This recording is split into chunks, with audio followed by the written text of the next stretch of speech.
जय श्री कृष्ण दोस्तों। आज हम मूर्ख शतक का भाग 4 देख रहे हैं। यदि आपने भाग 3 नहीं देखा तो लिंक नीचे डिस्क्रिप्शन में मौजूद है। आज हम बात करेंगे कि चादर से बाहर पैर पसारना और बिना सोचे कर्ज लेना कैसे इंसान को मानसिक रूप से मार देता है। आज का सूत्र 31वां सूत्र है, बुद्धि के अहंकार से हित वचन ना सुनना। यानी कि खुद को सबसे समझदार मानकर अपनों की भली सलाह को भी ठुकरा देना। दोस्तों, 31वां सूत्र हमारे भीतर छिपे मानसिक अहंकार पर प्रहार करता है। जब किसी व्यक्ति को अपनी बुद्धि, अपनी डिग्रियों या अपने ज्ञान का घमंड हो जाता है तो वह दूसरों को मूर्ख समझने लगता है।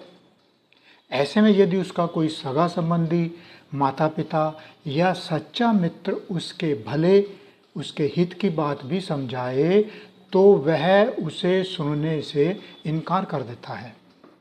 आचार्य जी कहते हैं कि बुद्धि का यह घमंड इंसान को अंधा बना देता है। इतिहास गवाह है कि बड़े से बड़े बुद्धिमान भी केवल इसलिए डूब गए क्योंकि उन्होंने सही समय पर अपनों की हितकारी सलाह की उपेक्षा कर दी थी। अब 32वें सूत्र की बात करते हैं, कुल के अहंकारवश नौकरी ना करना। यानी कि झूठे खानदानी गौरव के चक्कर में हाथ में आई आजीविका या काम को ठुकरा देना। दोस्तों, 32वां सूत्र आज के समय के बहुत से युवाओं के लिए एक बड़ी सीख है।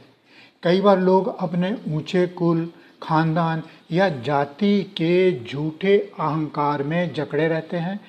जब उन पर आर्थिक संकट आता है तब भी वे यह सोचकर कोई छोटा मोटा काम या नौकरी नहीं करते कि अगर मैं यह काम करूंगा तो लोग क्या कहेंगे, हमारे खानदान की नाक कट जाएगी।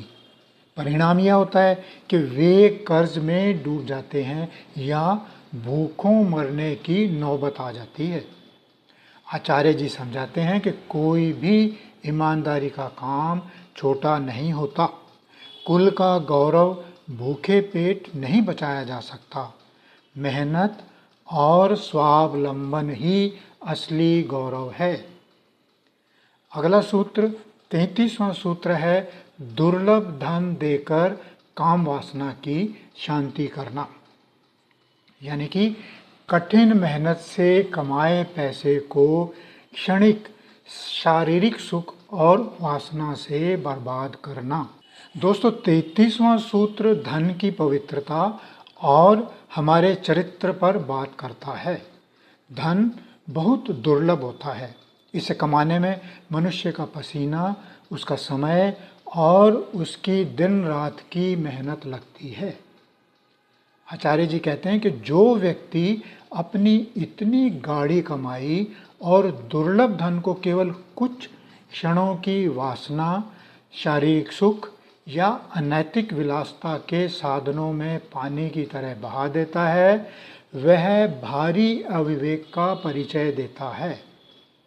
वासना की आग तो कभी शांत नहीं होती, पर वह धन और चरित्र दोनों को भस्म कर देती है।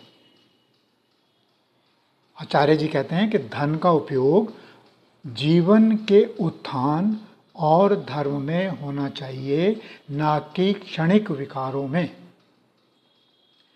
34वां सूत्र है, मूल्य फेर कुमारगामी बनना। अर्थात सब कुछ जानते हुए भी थोड़े से प्रलोभन या लालच के लिए गलत रास्ते पर चल पड़ना। दोस्तों, 34वां सूत्र नैतिक मूल्यों, एथिक्स से जुड़ा है। यहाँ मूल्य फेर का अर्थ है अपने जीवन के आदर्शों और सिद्धांतों को बदल देना। जब कोई इंसान ये जानते हुए भी कि रास्ता गलत है, अधर्म का है, केवल थोड़े से पैसों, पद या क्षणिक सुख के लालच में आकर कुमार्ग, गलत रास्ते को चुन लेता है, तो वह स्वयं के पतन की पटकथा लिख रहा होता है। आज के दौर में जो लोग चंद रुपयों की रिश्वत या शॉर्टकट के लिए अपने ईमान का सौदा कर देते हैं, यह सूत्र सीधे उनके लिए है। याद रखिए, गलत रास्ते से मिली सफलता का मूल्य हमेशा आपके विनाश के रूप में चुकाना पड़ता है। सूत्र नंबर 35 है, लोभी कंजूस राजा से लाभ की आशा करना। यानी कि किसी बेहद मतलबी या महाकंजूस अधिकारी मालिक से बड़े फायदे की उम्मीद रखना। दोस्तों, 35वां सूत्र हमें व्यवहारिक लोक व्यवहार की बहुत सटीक समझ देता है। प्राचीन काल में राजा होते थे, पर आज के दौर में आपके बॉस, बड़े अधिकारी या वे व्यापारी हो सकते हैं जिनके अधीन आप काम करते हैं। आचार्य जी कहते हैं कि जो व्यक्ति स्वभाव से ही अत्यंत लोभी, लालची और महाकंजूस है, उसके लिए आप कितनी भी वफादारी दिखाएं, कितनी भी मेहनत कर लें, लेकिन उससे किसी बड़े इनाम, बोनस या लाभ की उम्मीद रखना सरासर मूर्खता है। कंजूस का हाथ केवल समेटना जानता है, देना नहीं। ऐसे व्यक्ति के सामने अपनी ऊर्जा बर्बाद करने की बजाय अपने आत्मसम्मान को पहचानना ही बुद्धिमानी है। दोस्तों, यह थे सूत्र 31 से 35। कर्ज से हमेशा दूरी बनाए रखें। अगले भाग 5 में हम चर्चा करेंगे कि सेहत को नज़रअंदाज करना और जीभ के स्वाद के पीछे भागना कितनी बड़ी मूर्खता है। भाग 5 का लिंक जल्दी ही अपडेट कर दिया जाएगा। Thank you.